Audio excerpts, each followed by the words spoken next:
कैसे हैं guys? Welcome back to game and gap GG boys. और हम लोग आज नई वीडियो में आ चुके हैं जिसके अंदर इंडिया वर्सेस वेस्ट इंडीज की जो सीरीज होने वाली टेस्ट सीरीज, दो मैचेस की टेस्ट सीरीज रहेगी। पहला खेला जाएगा अहमदाबाद में और सेकंड खेला जाएगा दिल्ली में। पहला मैच जो है 2 अक्टूबर से शुरू हो रहा है और आज हम उसी के बारे में डिस्कस करने वाले हैं। तो पहला मैच जो है इंडिया वर्सेस वेस्ट इंडीज का टेस्ट सीरीज का, जो अहमदाबाद में खेला जा रहा है नरेंद्र मोदी स्टेडियम में, जिसकी काफी सारी यादें हमारे पास हैं। तो स्टार्ट करते हैं पिच रिपोर्ट के साथ, कैसी रहेगी? यादें तो अच्छी नहीं है। ये तो पहले यादें अच्छी नहीं है और होपफुली यादें अच्छी बने। अभी आज का जो मैच है देखते हैं उसमें क्या होता है। बाकी हम लोग पिच बोर्ड की तरफ तो नरेंद्र मोदी स्टेडियम में इंडिया ने लास्ट 5 टेस्ट मैचेस खेले हैं, जिसमें से अ, 2 मैच इंडिया ने जीते हैं और 3 मैच ड्रॉ हुए हैं। और ड्रॉ हुए हैं तो इससे आप सब लोग उम्मीद लगा सकते हैं कि पिच कैसी रहती है। बैटिंग फ्रेंडली कंडीशन रहती है यहाँ पे, ज्यादा बॉलर्स के लिए मदद मिलती नहीं है। पहले 2 सेशन के बाद बॉलर्स को मूवमेंट बिल्कुल मिलना बंद हो जाती है। स्पिनर्स भी रोल में आते हैं तो वो तीसरे दिन या चौथे दिन में आते हैं जब पिच बिल्कुल ही बिखर चुकी होती है, सूख चुकी होती है, ड्राई क्योंकि कंडीशन रहती हैं।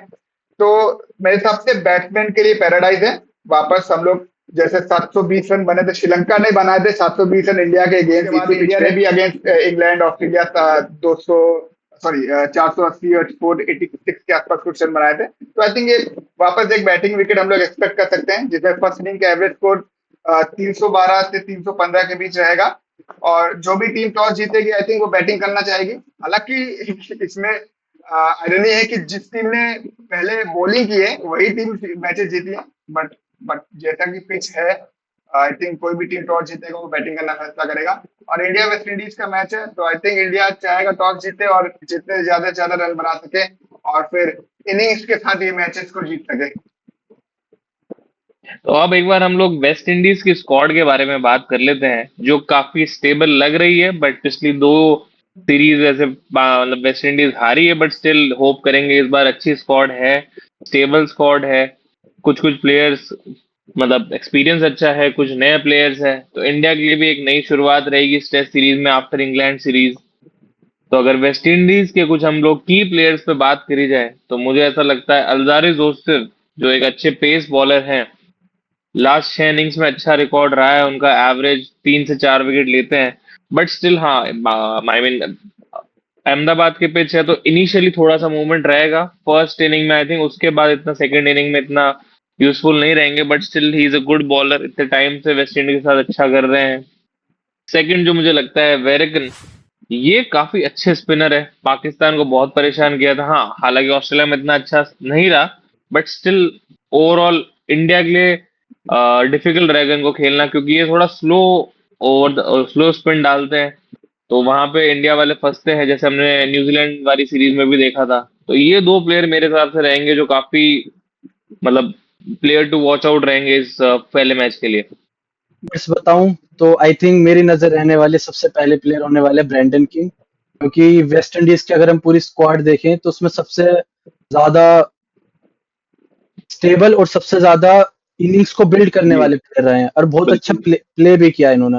तो यही है, एज एन ओपनर अगर ये अच्छी पार्टनरशिप दे सकते हैं, क्योंकि स्टार्टिंग में पिच भी काफी फ्रेश रहने वाली है और बैटिंग पिच ये ऑलरेडी ये जो हम पिच रिपोर्ट पे कुलदीप ने बात की है, तो बैटिंग पिच रहने वाली है। और अगर ब्रैंडन किंग यहाँ पे एक अच्छी पार्टनरशिप यहाँ पे दे सकते हैं, आई थिंक ब्रैंडन किंग एक एंकर का रोल प्ले कर सकते हैं अपनी पूरी स्क्वाड के लिए। आई थिंक पहले प्लेयर यही होने वाले मेरे। और अगर दूसरे प्लेयर की जो मेरे वॉच आउट फॉर में रहेंगे वो है रोस्टन चेज, क्योंकि ये भी दूसरे एक्सपीरियंस प्लेयर रहे हैं जो स्टार्टिंग से यहाँ वेस्ट इंडीज के साथ इनिंग्स को बढ़ाते आ रहे हैं। और अगर हम इनके ओवरऑल स्क्वाड में देखें तो जो पिच है उसके हिसाब से ना ही प्रॉपर बैट्समैन और ना ही प्रॉपर बॉलर्स के लिए हेल्प है, क्योंकि अगर आप देखें तो बहुत ज्यादा मूवमेंट डे वन और डे टू के बाद रहने वाली है नहीं। और स्पेशली अगर हम देखें तो पेसर्स के लिए भी कुछ ज्यादा मदद है नहीं। बस ये है कि थोड़ा स्पिनर्स को हेल्प मिल सकते हैं डे थ्री डे फोर तक। I think as an spinner और एज एन बैटिंग ऑलराउंडर यहाँ पर रोस्टन चेज एक अच्छा एसेट हो सकते हैं, जो मिडिल ओवर और लोअर मिडिल ऑर्डर में यहाँ पे अच्छा रोल प्ले कर सकते हैं और इनिंग्स को एक अच्छे स्कोर तक ले जा सकते हैं। और बिल्कुल। अगर यहाँ पर स्पिन थोड़ा बहुत हेल्प करे तो शायद हमारे इंडिया में भी सबको थोड़ा सा यहाँ पर इशू होता है यहाँ पे इंडियन स्पिनर्स को फेस करने में। आई थिंक बिल्कुल रोस्टन दीपक। चेज एक अच्छा एसेट हो सकता है अगर बिल्कुल मैं थोड़ा सा पिच को समझ के और उसको पढ़ के अगर बॉलिंग करें तो। बिल्कुल मैं बात एग्री करता हूँ बिल्कुल निष्कर्ष ने जो बोला इंडियन जो भी इंडिया की बैटिंग अभी है वो स्पिनर्स के अगेंस्ट स्ट्रगल करता है। मैंने जो लास्ट होम सीरीज जो न्यूजीलैंड के अगेंस्ट हुई थी उसमें हम लोगों ने ये देख लिया है कि इंडिया अगर रैंक टर्नर्स देती है तो वो लोग खुद ही फंस जाते हैं। ठीक है। और इस बिल्कुल बार भी वेस्ट इंडीज के पास भले ही वो एक्सपीरियंस ना हो स्पिन डिपार्टमेंट में, पेस अच्छी है नो डाउट। जेडन सिल्स भी बहुत अच्छा पेसर है, एल्राइज जोसेफ है, तमाम जोसेफ भी है जिन्होंने ऑस्ट्रेलिया के बहुत अच्छी बॉलिंग की थी। हालांकि शमाल जोसेफ मुझे लगता बिल्कुल नहीं प्लेइंग इलेवन में जगह बना पाएंगे क्योंकि टर्निंग कंडीशन में उनको दो स्पिनर्स तो खिलाने ही है। तो जिसके लिए भाई ने बात की वेरिकन की जिन्होंने लास्ट टाइम पाकिस्तान में जो खेला था सब कॉन्टिनेंट में खेलने का उनके पास एक्सपीरियंस भी है, 5 विकेट हॉल भी ले चुके हैं।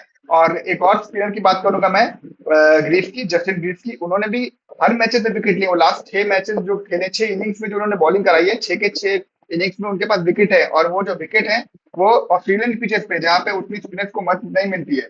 और यहाँ पे तो हम लोग देख रहे बिल्कुल हैं कि इंडिया पिचेस इंडिया टीम की जो इंडिया में जो ग्राउंड है उनकी जो वहाँ पे स्पिनर्स को बहुत मदद मिलती है।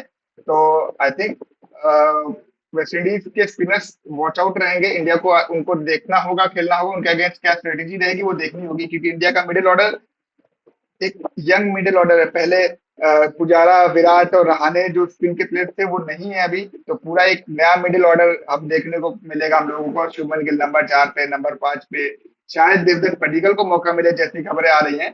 तो अब हम लोग इसी बारे में इंडिया की स्क्वाड की भी बात कर ही लेते हैं भाई। बिल्कुल अगर इंडिया के स्क्वाड के बारे में हम लोग बात करें तो न्यू जीजी एरा स्क्वाड कह सकते हो आप इसको, जिसके अंदर कप्तान ही हम लोग शुभमन गिल जो जिसने पहले अपनी टेस्ट कैप्टनसी में बहुत अच्छा टेम्परामेंट दिखाया इंग्लैंड के अंदर। उसके बाद यशस्वी जायसवाल काफी अच्छी ओपनिंग करी इंग्लैंड में भी। उसके बाद द डिपेंडेबल जिसमें मुझे सबसे ज्यादा उम्मीद है केएल राहुल, जो मतलब काफी स्टेबल खेले इंग्लैंड में भी और बहुत अच्छी इनिंग रही है। उसके बाद साई सुदर्शन जो है वो भी है। बाकी पूरी जो स्क्वाड है वो आपकी स्क्रीन पे है ही। प्लेयर टू वॉच आउट मेरे लिए जो रहेंगे स्पेशली जो होम कंडीशन से बहुत अच्छा करता है स्पेशली इंडिया में, अक्षर पटेल मेरे लिए रहेंगे सबसे पहले, जो स्पिन किंग कर सकते हैं अपने अहमदाबाद के होम ग्राउंड रहेगा उनका, तो वो बहुत अच्छा कर सकते हैं। और दूसरे जो मेरे प्लेयर टू वॉच आउट रहेंगे साई सुदर्शन, इन्हें अभी प्रूव करना है अपनी बैटिंग को। इंग्लैंड में इतना अच्छा नहीं रहा था इनका रन, बट इंडिया ए के अंदर जो ऑस्ट्रेलिया ए वर्सेस इंडिया ए के जो मैचेस रहे उन्होंने अच्छा किया है। तो ये एक चांस है कि वो अच्छा करे इंडिया में भी, जिससे उन्हें अगली सीरीज में मौका मिले।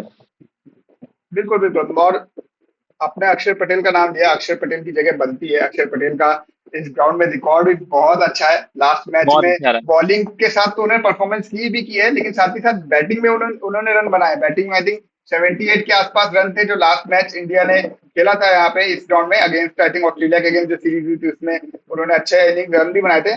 बट जैसा आपने बात की जीजी एरा है, तो जीजी एरा में मुझे लग नहीं रहा कि अक्षर पटेल को यहाँ जगह मिल पाएगी मेरी प्लेइंग इलेवन पे। क्योंकि देखिए जडेजा खेलेंगे खेलेंगे फॉर श्योर और बिल्कुल सुंदर खेलेंगे फॉर श्योर। तो आई थिंक जो एक स्पिनर की यहाँ पे बात आएगी वो कुलदीप यादव और अक्षर पटेल में आएगा कि कौन खेलेगा इन दोनों में।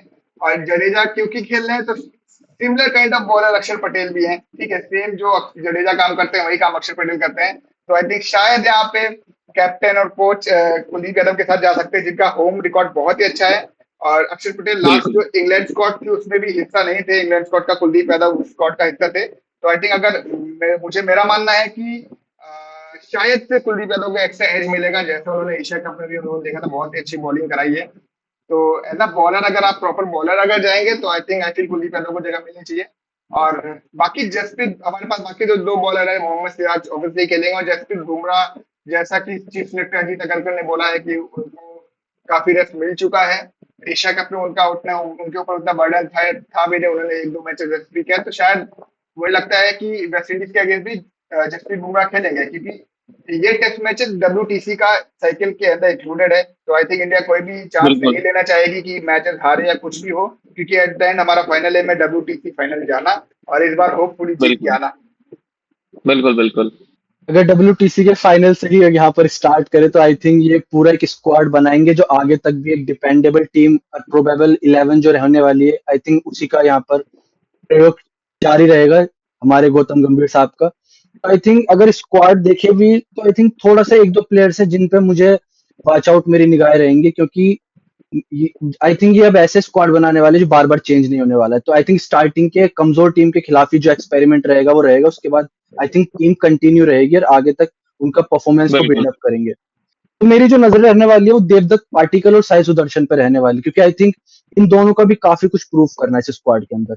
बाकी इसके अलावा देखो तो पूरी स्क्वाड काफी अच्छी है और काफी डिफेंडेबल है, बट अभी देवदत्त पाटिकल साई सुदर्शन को बहुत सारा प्रूफ करना है, क्योंकि अगर अभी तो इंडिया के अंदर मैच है और वेस्ट इंडीज के खिलाफ, अगर हम यहाँ पर ऑस्ट्रेलिया या इंग्लैंड के अंदर वहां खेले तो मुझे पता नहीं है अभी कि ये कैसा परफॉर्म कर सकते हैं। तो बहुत सारा इनके कंधों पर दारोमदार रहने वाला है। और जैसे कि हमने पास्ट में देखा भी है कि एक बार अगर बीसीसीआई या जो सिलेक्शन टीम है वो एक बार चेंज करने स्टार्ट करे वो तो काफी जल्दी दो दो मैचेस में फिर प्लेयर्स आते जाते रहते हैं। तो वो नहीं बिल्कुल चाहिए, बिल्कुल क्योंकि डब्ल्यूटीसी में अभी तक ट्रॉफी आई नहीं है इंडिया के पास। तो हम चाहेंगे कि यार पूरा क्राउड भी चाहेगा यहाँ पे इंडियन फैंस का कि मतलब कुछ ऐसी एक प्रॉपर प्लेइंग 11 इंडिया के पास हो, एक कोर एक हमारा बन जाए।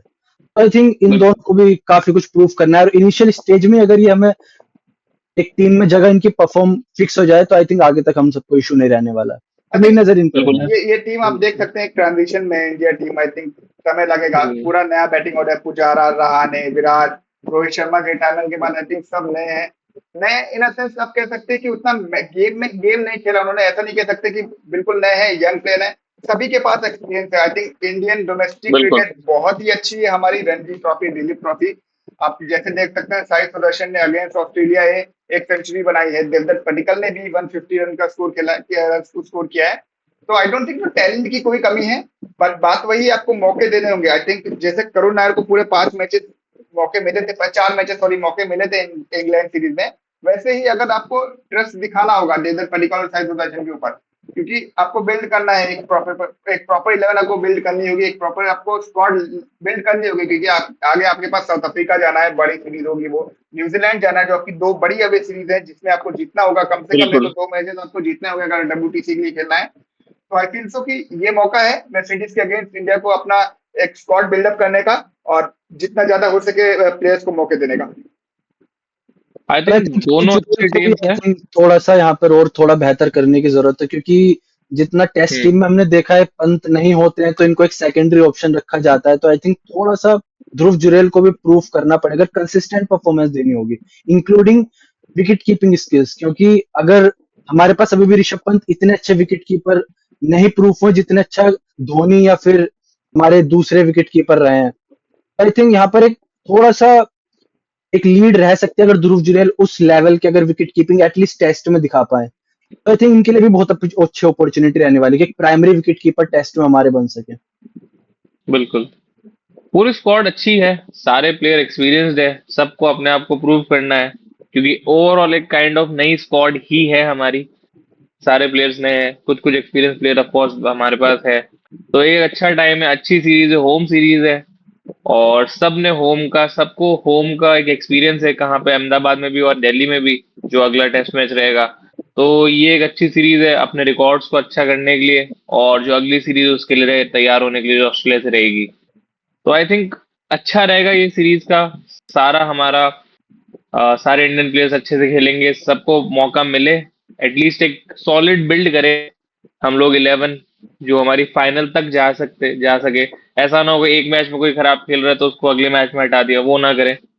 तो कंसिस्टेंटली एक टीम को रखना पड़ेगा, तभी हम लोग इसके अंदर आगे बढ़ पाएंगे। तो आई थिंक ये एक ओवरऑल डिस्कशन रहेगा हमारा पहले मैच के लिए, और हम होप करेंगे इंडिया जीते, और ऑफ कोर्स जीतेगी, सारे लोग अच्छा खेले जिन जिन को मौका मिल रहा है इस मैच के अंदर। और डेफिनेटली सारे डेज की हम लोग एक एक वीडियो, शॉर्ट वीडियोस लाते रहेंगे कि एक समरी ऑफ डे कर लेंगे हम लोग। तो उसके लिए आप बने रहिएगा, बाकी लाइक सब्सक्राइब करें और हमारे साथ जुड़े रहे। और कमेंट कीजिए आपको ये वीडियो कैसी लगी।